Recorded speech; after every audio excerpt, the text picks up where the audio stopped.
Guys, there are spoilers for this film in this review. So if you don't want to get stricken with grief, go out, watch the film, then come back. You have been warned. Hey guys, welcome back to another week of Ticket Tuesday. I'm your host, Ron TMHD. So yeah, this is going to be a great time. Hey guys, and welcome back to another episode of Ticket Tuesday, Sunday edition. Welcome back. I'm your host, Ron TMHD. We're going to keep rolling. This week we just watched Bring Her Back. It was weird. This film was made by the Racka guys, Danny and Michael. I'm not even going to try to say their last name. This film is a horror drama, and it's just so good. It's so good. I think it's better than Talk to Me. It's just like, I don't know. I have a lot to say about this movie, and I'm not just going to, do a little synopsis, but I'm going to tell you why I love this film and more back at the house.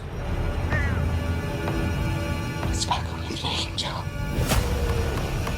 It's a beautiful angel. It does beautiful things.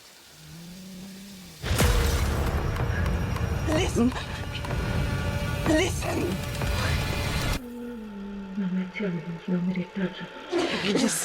Listen. Some people believe the spirit stays in the body for months after death. It's working! We can bring her back. Hey guys, and welcome back to another episode of Ticket Tuesday, Sunday edition. This week, we watched Bring Her Back, the new supernatural horror drama film. Double horror. This film was directed by Danny and Michael Philippou, who you may know from Talk to Me, and their Racka YouTube channel. I certainly knew them, used to watch them a lot as a kid, or when I was younger. I'm still technically a kid.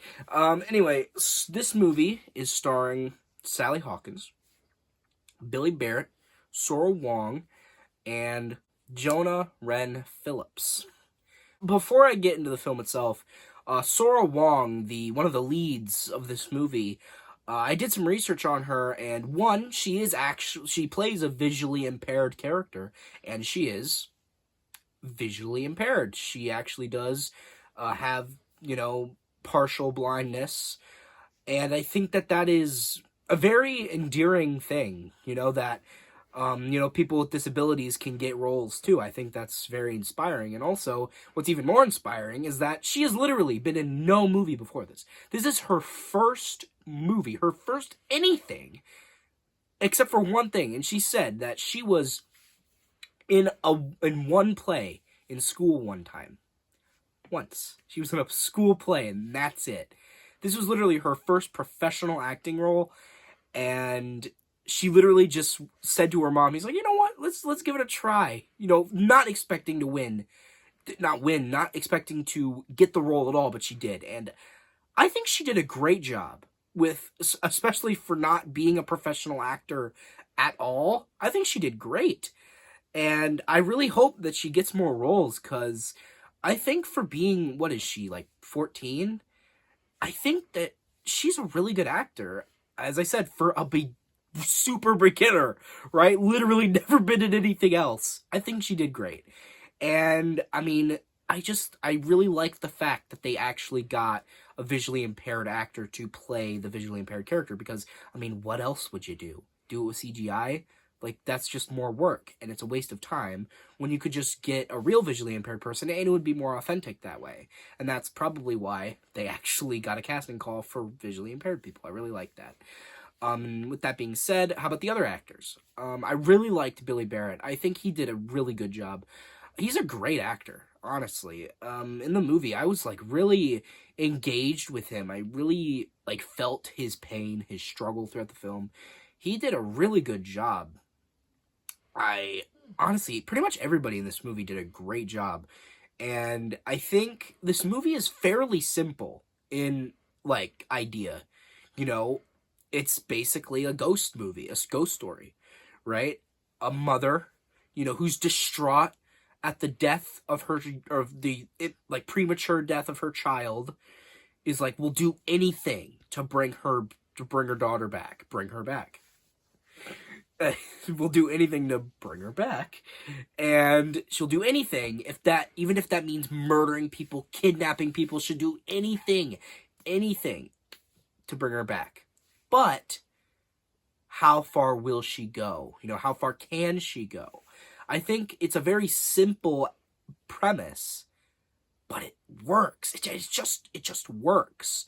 You know what I mean? Like, I just really liked the way it was executed, right? It didn't try to be more than it was, and I think it executed its premise perfectly, because it was very tense. There was a lot of dread there. Like, obviously you knew her plan from the beginning. I mean, if you watched the trailer, you would know, and even if you read the title of the movie, you know that she has some kind of nefarious, maybe not nefarious, but like some kind of plan to do something, right? She's not just adopting these kids out of the kindness of her heart, right? She has a plan, right? But like, the dread is, when is she gonna do it? When is she gonna enact her plan? Is she gonna do it like soon, or is she gonna wait? Like, that's the whole dread part. Like, it could happen at any time. And that's what I loved about it, is because I was always on the edge of my seat.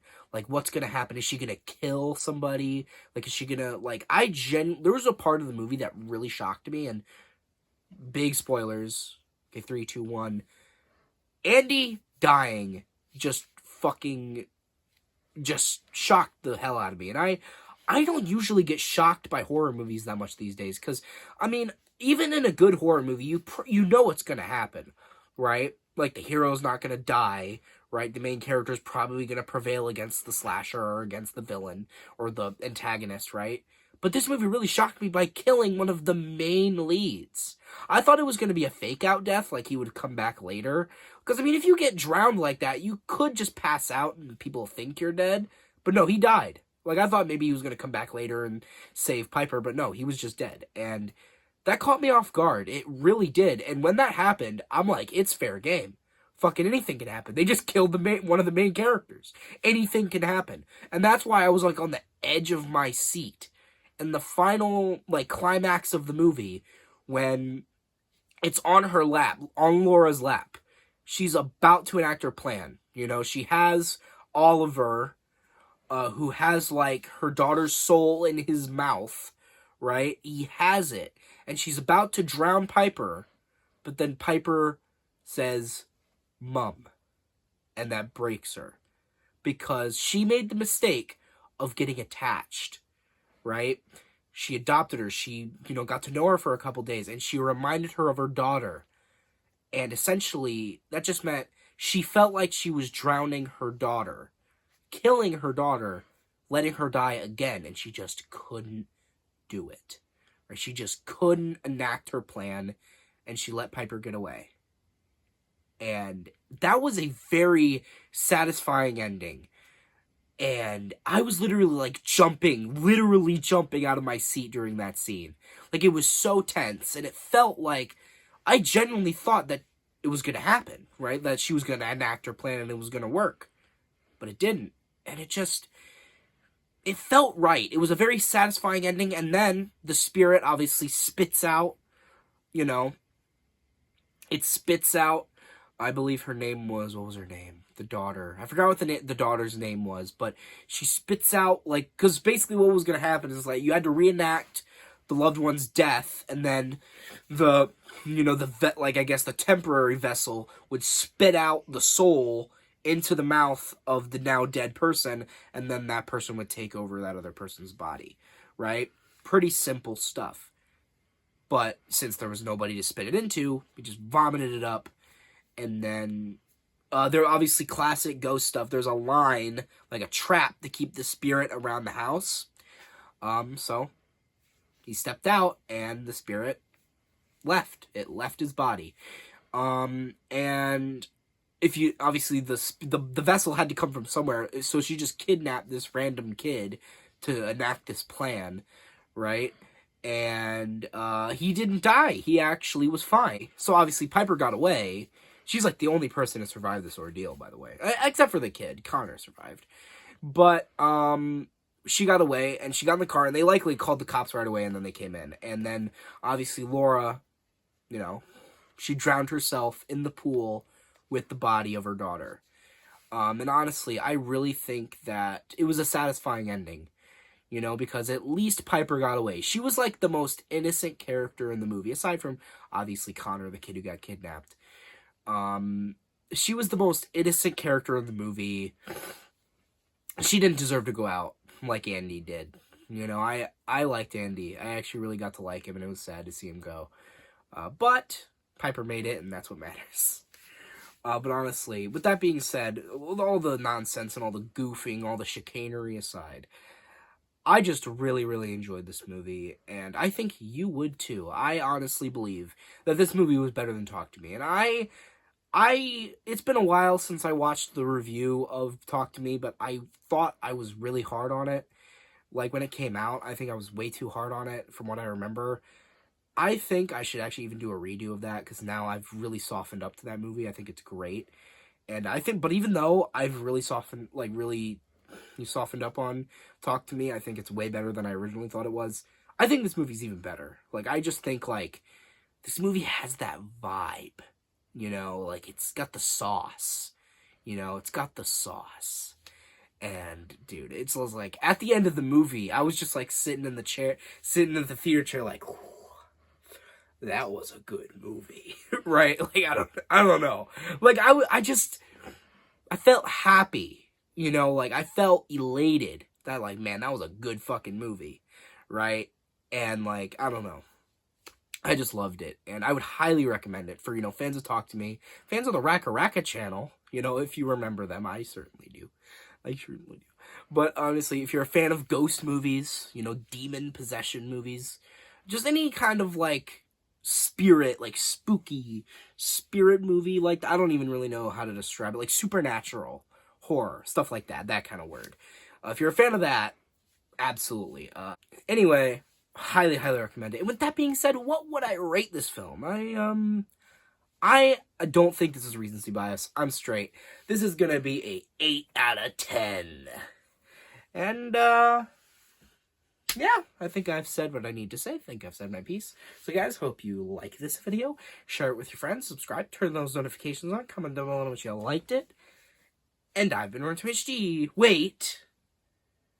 I didn't really mean to say that. What I really meant to say was, if you guys hated this video, unsubscribe, dislike, don't hate me in the comments. And I've been HD, off to resurrect a loved one.